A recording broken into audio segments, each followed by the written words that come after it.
Πίσω μου είναι η Buckla Road, ο αμαρτωλός δρόμος του Πουκέτ. Οι νύχτες ξεκινούν και τελειώνουν δαμέ. Πάμε να τη δούμε. Η οδός Buckla που βρίσκεται στην περιοχή της Πατόγκ είναι ένας από τους πιο φημισμένους προορισμούς νυχτερινής διασκέδασης στον κόσμο.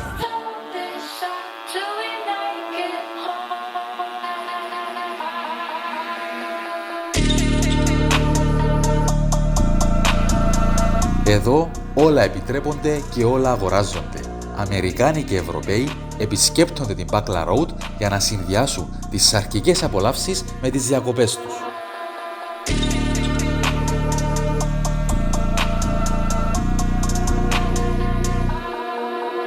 Είναι ευρέως γνωστό ότι ο σεξοτουρισμός αποτελεί μέρος της ιστορικής τουριστικής βιομηχανίας του Πουκέτ με έσοδα εκατομμυρίων εδώ και δεκαετίες.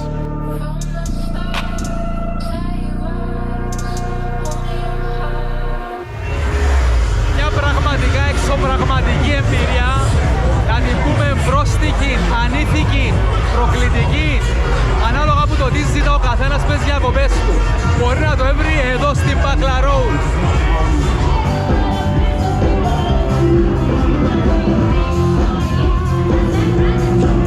Στην Buckla Road θα έρθετε, θα την περπατήσετε πάνω κάτω, θα βρείτε έναν καλό σποτ με ωραία θέα, θα καθίσετε, θα παραγγείλετε ποτό σας και απλά θα βλέπετε άπειρον κόσμο, όλα τα μέρη του κόσμου να περνά από μπροστά σας. Αυτό θα κάνετε.